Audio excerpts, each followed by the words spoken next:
다윗의 삶을 따라가보는 시편 강의 오늘 14번째 시간입니다. 오늘은 시편 35편입니다. 원수를 다루는 법이라는 제목입니다.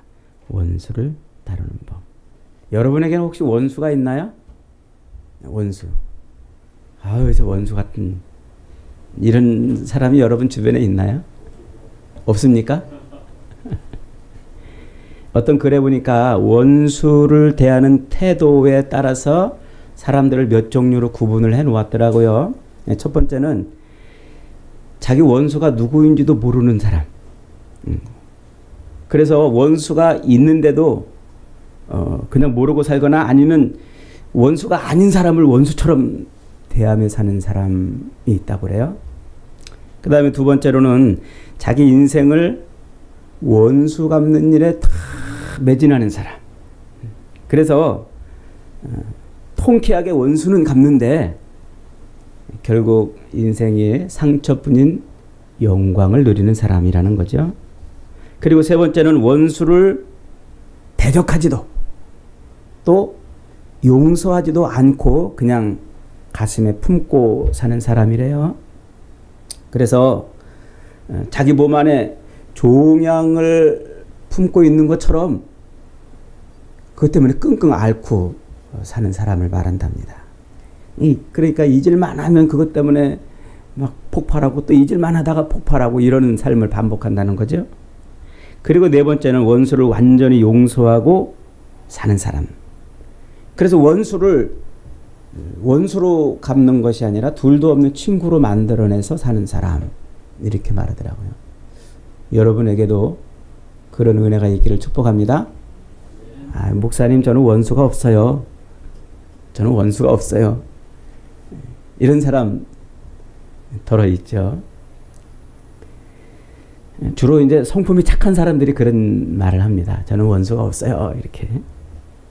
그러나 그 말을 할 때는 한번 깊이 생각을 해보고 해야 될 것 같아요. 왜냐하면 원수가 없는 그리스도인은 한 사람도 없어요. 원수가 없는. 누구든지 예수의 사람이 되면 자동으로 마귀 사탄의 원수가 됩니다. 그리고 그 마귀 사탄은 그 예수 그리스도가 된 그 사람을 넘어뜨리기 위해서 집요하게 이 사람, 저 사람, 이 일, 저 일을 그런 것들로 가지고 넘어뜨리는 거예요. 오늘 본문에 시편 다윗이 그러잖아요. 저 악한 자들이 나를 넘어뜨리려고 그물도 놓고 웅덩이도 파고 그랬다고 그러잖아요. 그러니까 정말로 우리가 그리스도 예수의 사람이 되었다면, 그래서 치열하게 그리스도 예수의 사람으로 살아가려고 몸부림치면은 자동으로 뭐가 생겨요? 원수가 생기는 법이에요. 원수가 생기는 법이에요. 안 생긴다면 그리스도 예수의 사람으로 안 살아가기 때문에 안 생기는 건지도 모르는 겁니다. 제가 우리 교회 철학을 여기다 이렇게 적어놨어요. 바르게 사는 것이 성공입니다. 바르게 사는 것이, 하나님의 말씀대로 살아가는 것이 인생의 성공이라는 이 삶의 철학을 가지고 정말 말씀대로 살려고 하면 숱한 방해들이 나타나게 되어 있어요. 두 번째가 섬기며 사는 것이 행복입니다. 헌신하며 내 인생을 헌신하고 내 인생을 섬기고 그렇게 십자가의 삶의 원리에 따라서 내가 죽어 너를 살리는 그 길을 걸어가려고 한다면 자동적으로 뭐가 생긴다고요? 수많은 허들과 방해물들이 생긴다는 거예요. 그리고 세 번째로 예수님 믿는 것이 형통입니다. 이렇게 놨어요. 여기 사실은 십자가 지는 것이 형통입니다. 이렇게 원래는 제가 그렇게 했는데 십자가 진다는 것을 난 크리스찬들은 잘 모르기 때문에 제가 그걸 예수님 믿는 것이라고 이제 바꿔놨는데, 정말 우리가 십자가의 길을 가려고 하면 그 길에는 수많은 원수들이 등장을 하게 돼 있어요. 세상 사람들은 대부분 다 자기 기분을 상하게 하거나 자기의 자존심을 건드리거나 자기에게 금전적인 손해를 주거나 혹은 자기 앞길을 혹은 사업에 방해를 하거나 승진에 방해를 하는 이런 사람들을 원수라고 생각을 합니다. 그러나 성경이 말하는 원수는 단순히 우리에게 무슨 손해를 끼치는 혹은 내 앞길에 짠재를 거는 이런 사람들 정도가 아닙니다. 어떤 사람들이라고요? 바르게 사는 길을 막고 섬기며 사는 길을 막고 십자가의 길을 가는 것을 막는 그런 존재들. 그게 원수예요. 원수. 그 성경에 이 원수라는 단어가 처음 등장하는 것은 창세기 4장에서 가인의 이야기 끝에 원수가 처음 등장합니다. 죄송합니다. 창세기 3장 17절에서 아담과 하와의 이야기 끝에서 뱀과 아담의 후손이 원수가 된다는 그 이야기로 처음 등장을 합니다. 그때 등장하는 그 원수라는 단어의 의미가 뭐냐면 하나님의 길에서 우리를 넘어뜨리는 자. 우리가 하나님의 길, 십자가의 길, 섬김의 길, 말씀의 길을 걸어가려고 할 때 그 길을 회방하고 넘어뜨리는 자. 하나님과의 교제와 교통을 끊고 우리를 하나님과 단절시키려고 하는 그 일련의 그런 일들을 행하는 자를 원수라 이렇게 표현해요. 근데 그 창세기 3장에 있는 그 원수의 그 의미가 성경 전체로 이렇게 흘러가요. 그래서 그 의미를 자기 삶에서 온전하게 드러낸 그런 사람이 바로 다윗이에요. 다윗의 시편을 보면 원수가 자기를 넘어뜨리려고 그런다고 하나님한테 일르는 장면들이 많이 나와요. 하나님 저 원수를 저대로 내버려 두시렵니까? 오늘 본문 17절에도 그러잖아요. 주여 어느 때까지 관망하시렵니까? 어느 때까지 보시렵니까? 저 원수를 그대로 내버려 두시렵니까? 하나님 앞에 그렇게 이르잖아요. 그런데 그때 다윗이 표현하고 있는 그 원수의 개념이 그거예요. 단순히 자기 인생을 힘들게 하고 앞길을 자기를 어렵게 하고 괴롭게 하는 그런 차원의 그런 대적자가 아니고 하나님이 다윗을 통하여 하려고 하는 그 일을 방해하는 하나님께서 가지고 계신 그 다윗을 향한 놀라운 계획들을 방해하는 그런 자를 원수라고 이렇게 표현을 해놓고 있어요. 시편의 원수들 이야기를 가만히 읽어보면은 오늘날 우리가 원수가 어떤 존재인가 하는 것을 아주 분명하게 알 수가 있습니다. 여러분, 우리가 이 땅을 살면서 진짜 십자가의 길을 가려고 하나님이 내 인생을 통하여 무슨 일을 계획하고 계시고 그 일을 어떻게 이루어 가시려고 하는지에 대한 열망과 또 거기에 대한 도전이 분명하게 있다면 우리 삶에는 수없는 뭐가 나타난다고요? 방해들이 나타나요. 원수들이 나타난단 말이에요. 그래서 그 하나님의 뜻을 성취하지 못하도록 하는 그 많은 일들이 내 삶에서 수없이 벌어지는 거예요. 그게 내 가장 가까운 가족을 통해서도 이루어지고 내 속으로 난 자식도 그런 일을 벌일 수 있고 직장에 친한 동료나 또 믿었던 사람들이 그런 일들을 한단 말입니다. 그래서 여러분 우리가 하나님의 뜻이 내 삶에서 이루어지기를 열망하는 이 삶이 없다면요 원수도 없어요. 마귀가 그렇게 우리를 회방할 이유가 없잖아요. 자기를 죽일 일도 없고 자기를 넘어뜨릴 일도 없는 거예요. 우리의 평안한 삶이 될 수 있는 거죠.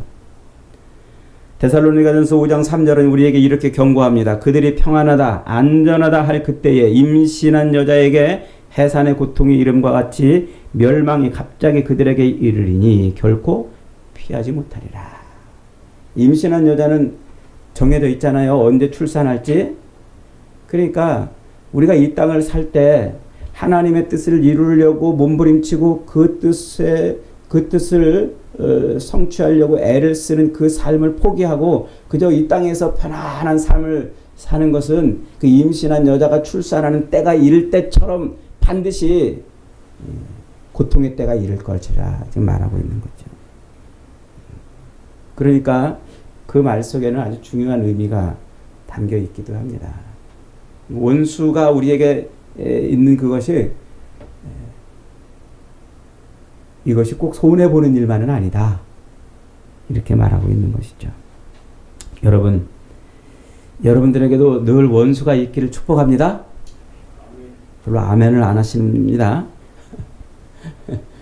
원수 없는 삶을 살고 싶으십니까? 원수 없는 삶을 산다는 것은 그리스도의 십자가를 내려놓고 산다는 것입니다. 십자가를 짊어지는 순간 우리에게는 뭐가 나타난다고요? 원수가 나타나요. 원수가. 어떤 원수가 우리에게 오느냐? 오늘 우리가 읽은 시편 35편은 표제가 없습니다. 다른 시편들은 대부분 이렇게 표제들을 붙여놨는데 표제가 없는 시편들도 여럿 있습니다만 학자들은 오늘 이 시편 35편을 탄원시라고 이렇게 분류합니다. 하나님 앞에 탄원을 했다는 거죠. 다윗이 자기 목숨을 노리는 그 원수들을 심판해달라고 간청을 하고 있기 때문에 붙여진 표현입니다. 다윗의 원수들은 그저 다윗을 단순히 미워하는 데 그친 사람들이 아니었어요. 다윗을 죽이려고 했어요. 다윗을. 그들로 인해 다윗은 견디기 힘든 고통에서 하루하루를 살아야 했습니다. 그래서 다윗이 대표적으로 다윗을 죽이려고 했던 사람이 누굽니까?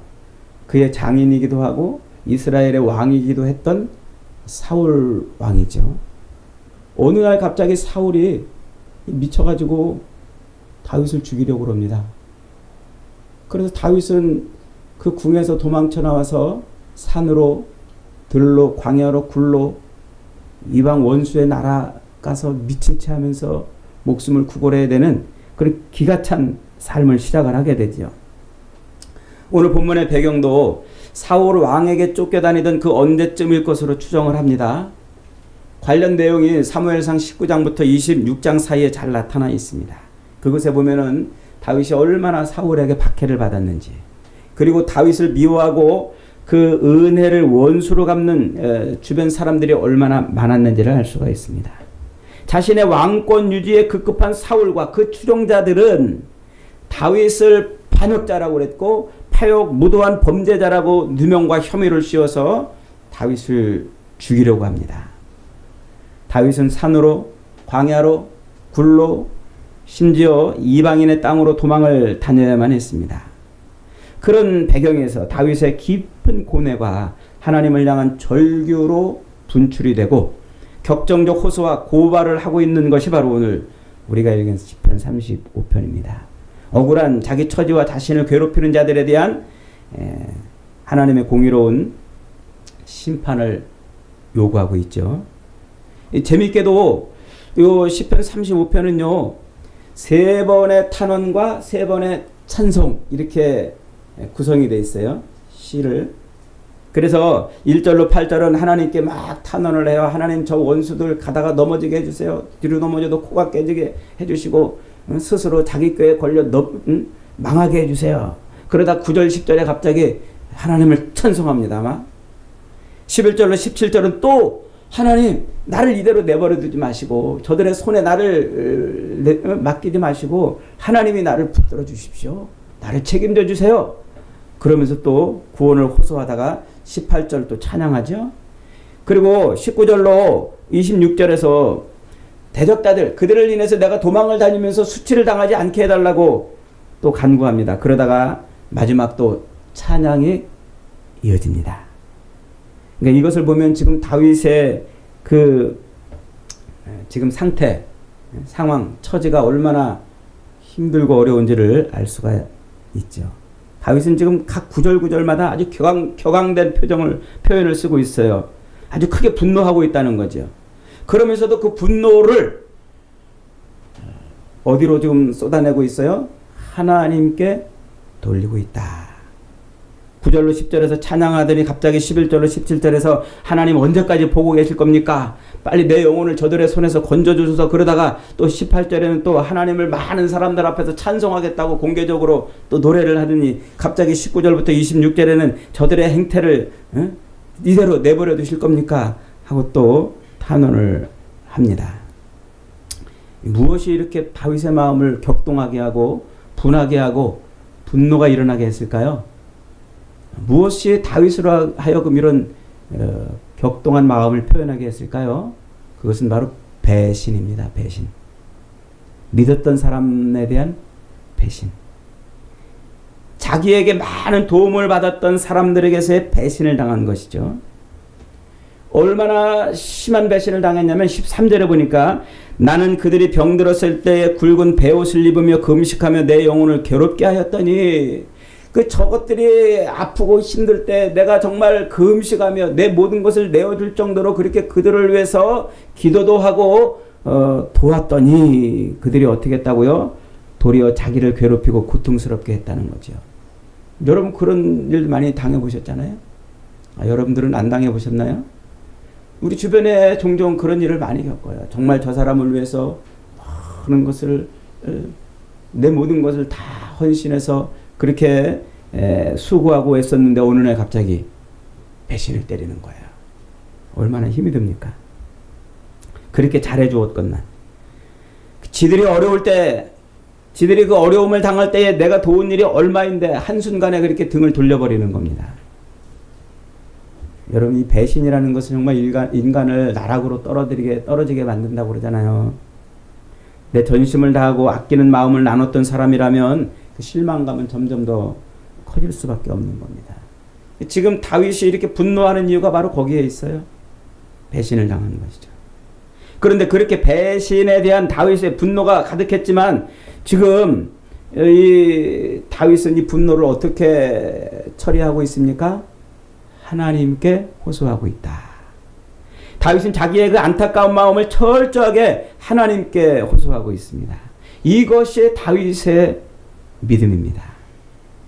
그는 철저하게 자기 삶의 모든 것을 하나님께 맡겼습니다. 하나님께 의뢰하고 하나님께 간구하고 하나님께 매달렸어요. 하나님은 이런 다윗의 믿음을 기뻐하신 겁니다. 여러분, 보통 우리 사람들은요, 억울한 일을 당하거나 배신을 당하면 어떻게 저것을 되갚아줄까? 어떻게 저것을 혼내줄까? 이런 궁리를 하잖아요. 저도 최근에 그런 일을 당했어요. 그래서 제가 어떻게 저거를 좀 골탕을 먹여줄까?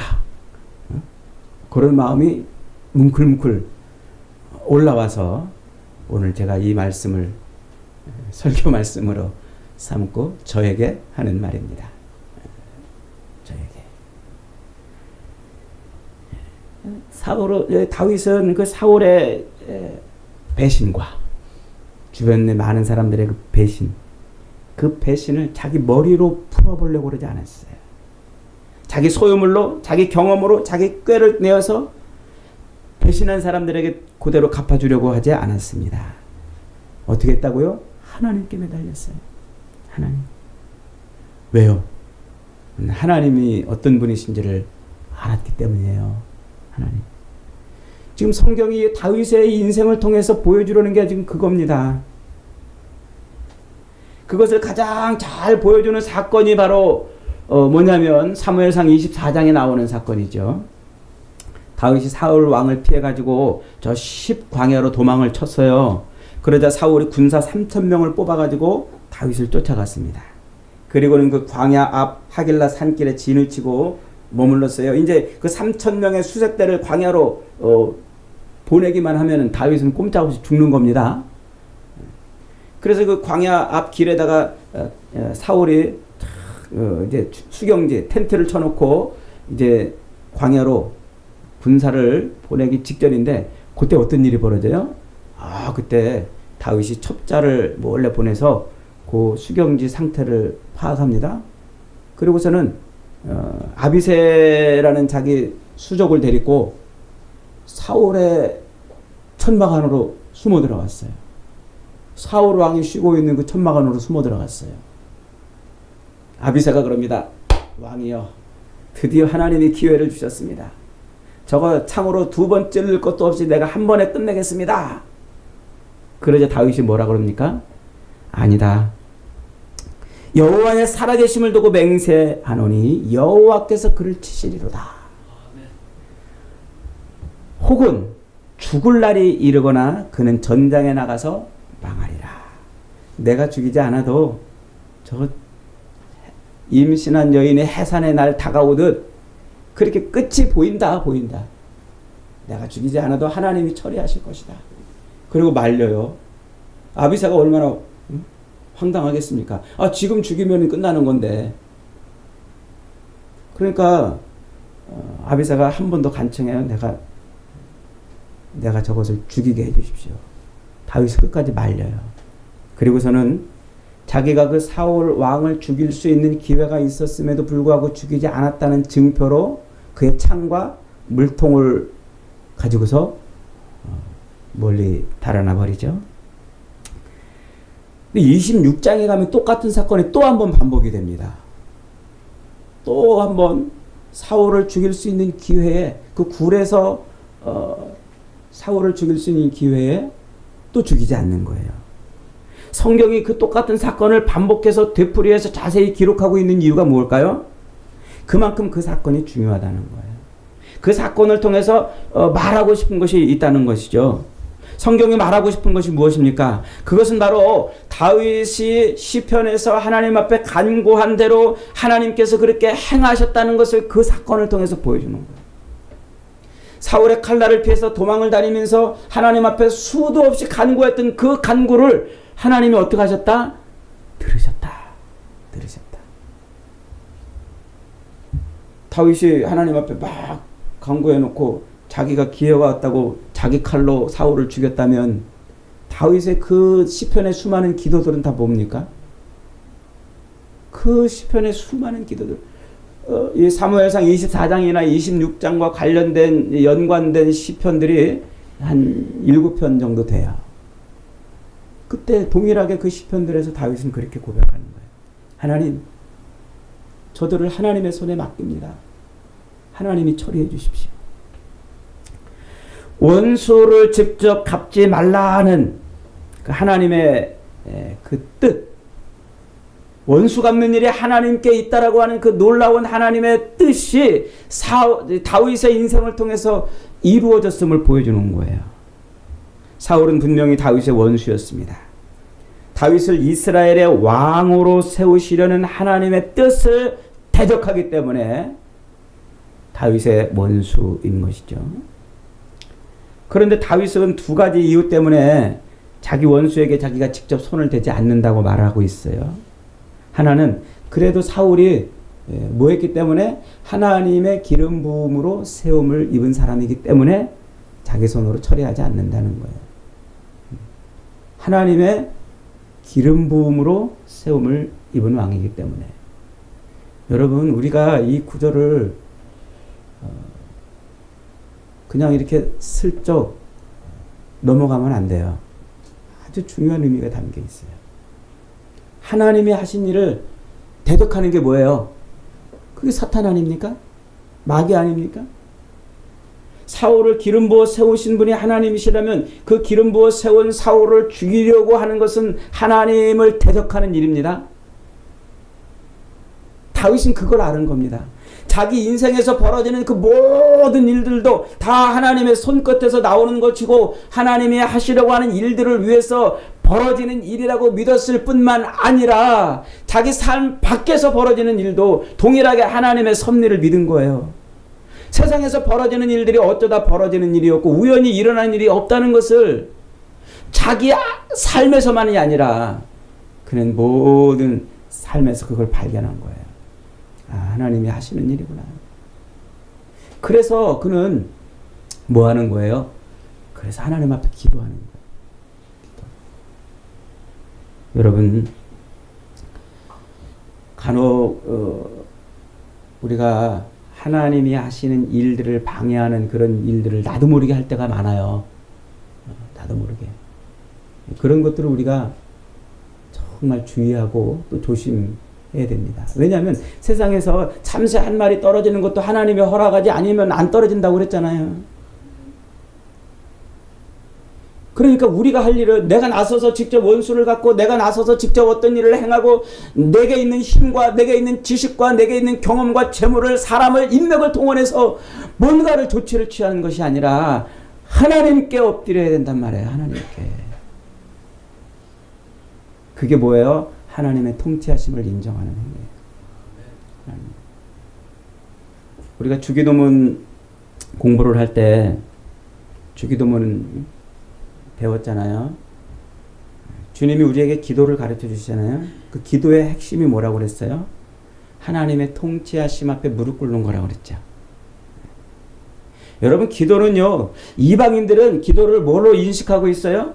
하나님을 알지 못하는 이방인들은 기도를 뭐라고 인식하고 있어요? 자기 신 앞에 나가서 자기가 바라고 원하는 것, 자기의 기본 욕구를 채우고 자기 삶에 필요한 것들을 구하는 것을 기도라고 생각을 해요. 근데 주님은 우리에게 주기도문을 통해서 뭘 가르쳐 주셨어요? 기도는 네 삶 속에서 하나님의 통치하심이 이루어지는 것을 보는 것이라고 가르쳐 줬잖아요. 그래서 주님이 우리에게 기도할 때 너희는 먼저 그 나라와 그 의를 위해 기도하라고 그러잖아요. 무엇을 먹을까? 무엇을 마실까? 무엇을 입을까? 하지 마라. 이는 다 이방인들이 구하는 것이라. 너희 하늘 아버지께서는 너희에게 모든 것이 있어야 될 줄을 아시느니라. 그러므로 너희는 기도할 때 먼저 그 나라와 그 의를 기도하라. 하나님의 통치하심이 이루어지기를. 하나님의 통치하심이 이루어지기를. 그걸 기도하란 말이에요. 그게 오늘 우리의 기도예요. 다윗의 이 시편에서 원수를 하나님 앞에 맡겨놓고 하나님 저 원수를 좀 갚아주세요라고 기도하는 것이 그 기도를 하나님의 통치하심을 고스란히 보여주는 거예요. 하나님의 통치하심.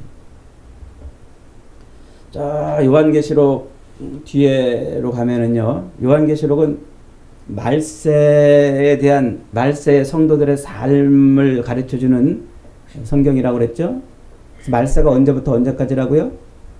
예수 그리스도의 그 십자가 죽으심과 부활로부터 다시 재림하실 때까지를 말세라고 그런다고 그랬어요.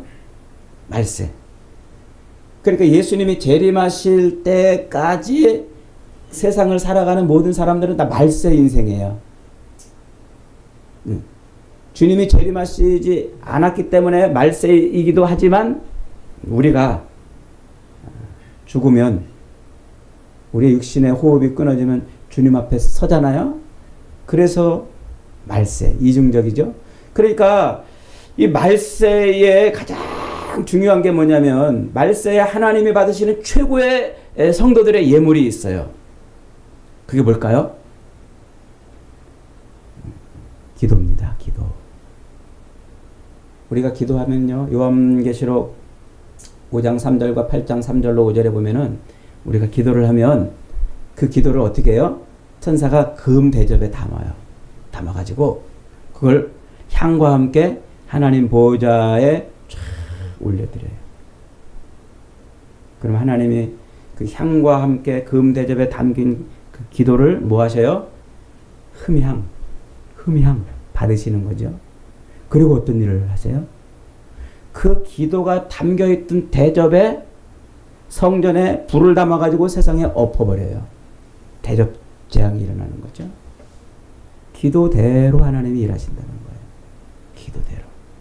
그러니까 말세에 우리 성도들에게 주신 중요한 사명 중에 하나가 뭐냐면 하나님의 뜻이 이루어지길 자꾸 기도하는 거예요.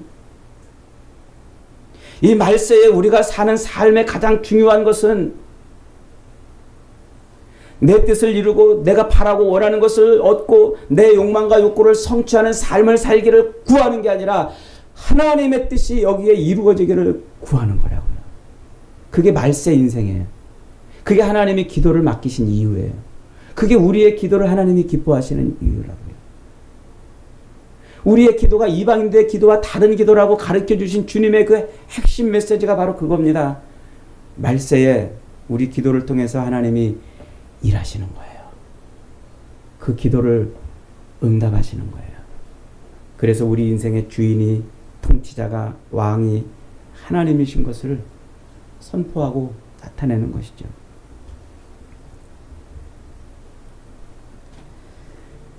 다윗은 자기가 죽일 수 있었음에도 불구하고 그 사울왕을 죽이지 않은 것은 하나님이 하시는 일이기 때문에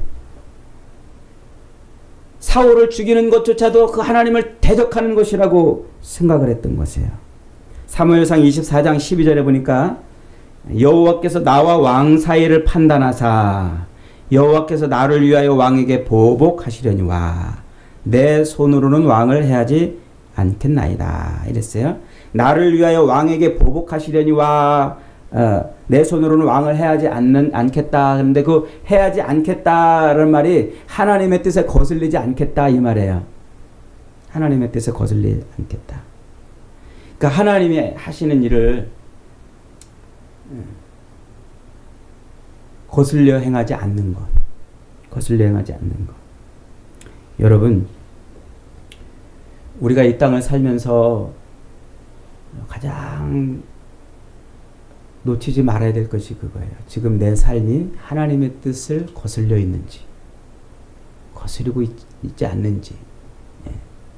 우리는 너무나 쉽게 하나님의 뜻을 거슬려 살고 있습니다. 그래서 다윗은 하나님의 뜻을 거슬리지 않기를 열망하고 소망을 했어요. 이게 원수를 다루는 첫 번째 방법이에요.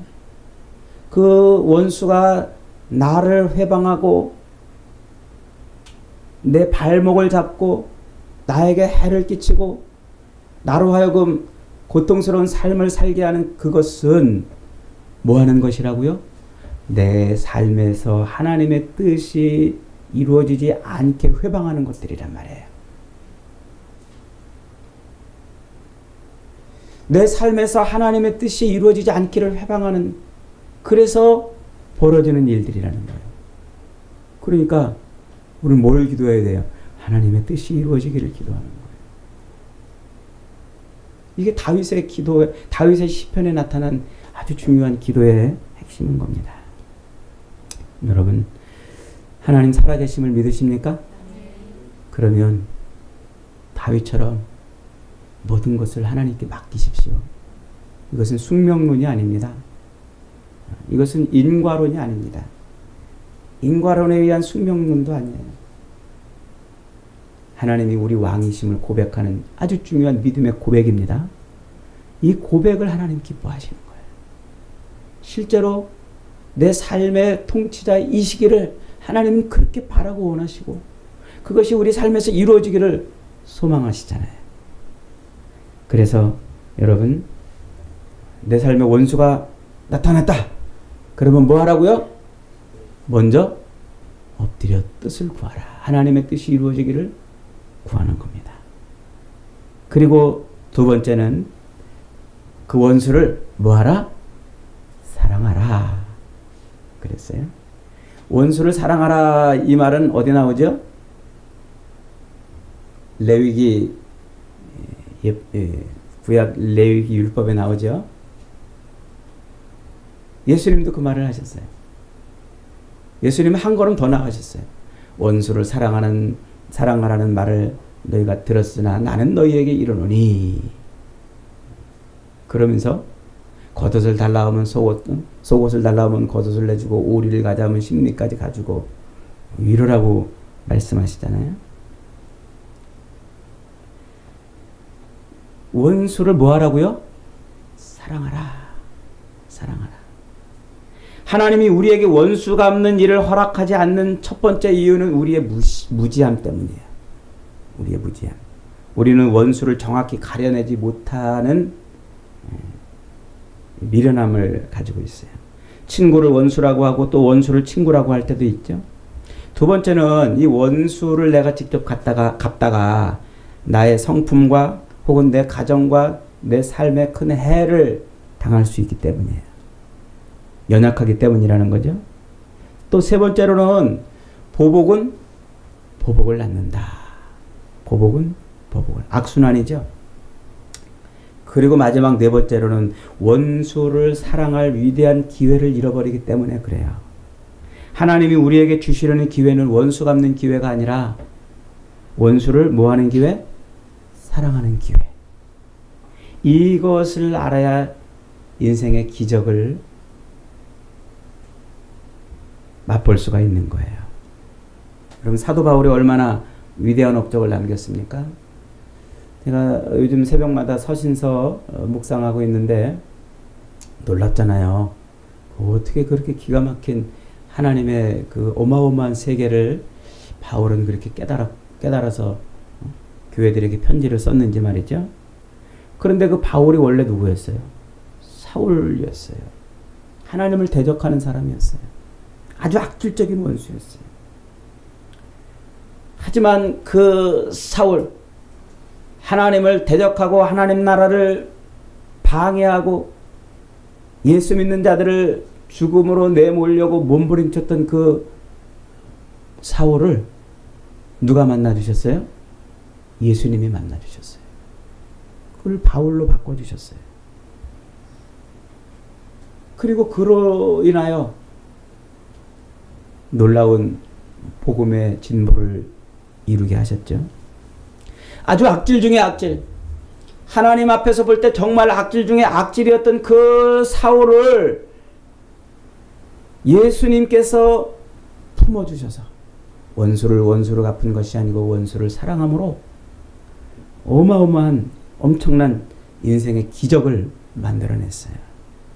그 놀라운 은혜를 체험하고서 바울도 그런 말을 남기죠. 로마서 12장 19절로 21절에 내 사랑하는 자들아 너희가 친히 원수를 갚지 말고 하나님의 진노하심에 맡기라 기록되었으되 원수 갚는 것이 내게 있으니 내가 갚으리라 주께서 하신 말씀이니라. 네 원수가 줄이거든 먹이고 목마르거든 마시게 하라. 그리함으로 네가 숯불을 그 머리에 쌓아놓으리라. 여러분 원수 사랑은 사실 쉽지 않죠. 누가 원수를 쉽게 사랑하겠습니까? 그러나 일단 그것에 성공하면 뭐가 일어난다? 기적이 일어난다. 저와 여러분이 누굽니까? 저와 여러분이 원래 마귀 자식이에요. 하나님께 불순종하던 마귀 자식들, 하나님을 대적하던 그런 존재들 아닙니까? 하나님의 원수로 행하던 진노와 저주의 자식들이었습니다. 그런데 그런 진노와 저주의 자식들이 오늘 이렇게 하나님 앞에 서서 예배자가 되었습니다. 하나님의 자녀요 천국의 백성이 되었습니다. 이게 웬 복이고 웬 횡재입니까? 이것이 바로 예수 그리스도께서 우리를 사랑하신 사랑의 덕분 아니겠습니까? 우리가 오늘 이렇게 예배자로 서 있는 것조차도 원수를 원수로 갚지 아니하시고 원수로 사랑하신 예수 그리스도의 그 놀라운 사랑 덕분인 거예요. 여러분 원수를 사랑하는 여기에는 무엇이 창조된다? 기적이 창조된다. 여러분 우리가 이 땅을 살면서 때로 우리를 힘들게 하고 우리를 고통스럽게 하고 어쩌면 정말 우리를 죽일 것처럼 달려드는 그런 많은 일들이 있을 수 있어요. 그때 우리는 놓치지 말고 뭐 해야 된다고요? 기도해야 돼요. 하나님 저를 향한 하나님의 뜻이 이루어지기를 원합니다. 제 인생을 통해서 이루시는 아버지의 뜻이 온전히 성취되기를 원합니다. 그렇게 기도해야 돼요. 그리고 우리를 향해 달려드는 그 원수들을 끝까지 사랑해내야 됩니다. 미워하고 다투지 마십시오. 싸우지 마십시오. 어쩌면 내 주변에 있는 사람들은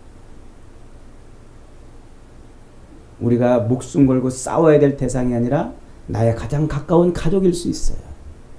나의 가장 가까운 친구일 수 있고 나의 가장 가까운 동료일 수도 있어요. 그렇기 때문에 그의 배신이 가슴 아프고 그의 배신이 속이 상하고 그의 배신이 우리를 더 힘들게 하는 것 아니겠습니까? 그러나 그 배신을 인해서 우리의 모략과 지식과 경험과 인맥을 동원해서 우리의 감정을 풀어내지 말라는 겁니다. 하나님의 뜻을 생각하세요. 하나님이 하시려고 하는 일이 뭔지를, 하나님께서 우리를 통하여 하시려고 하는 일들이 뭔지를 자꾸 구해보십시오. 그러면 하나님이 그 기도에 응답하셔서 하나님의 일을 이룰 것입니다. 사랑하는 여러분, 원수를 사랑하는 이 사랑에는 기적이 창조됩니다. 여러분의 인생에 먹고 사는 문제로 여러분을 괴롭히는 사람들이 있다면 그들을 원수로 생각하지 마시고 그들을 그리스도의 사랑으로 바꿔댈 수 있는 그런 대상으로 생각해 보십시오. 그러면 그들을 통해서 하나님의 놀라운 기적을 이루어낼 것입니다. 오늘도 자기 인생의 길을 고통스럽게 하는 그 수많은 대적자들을 향해서 하나님 앞에 간구하며 기도했던 다윗처럼, 그래서 하나님의 뜻이 고스란히 성취되는 그런 인생을 살았던 다윗처럼 저와 여러분의 삶도 그렇게 하나님의 뜻을 온전히 이루는 복된 인생들이 다 되시기를 주님의 이름으로 축복합니다.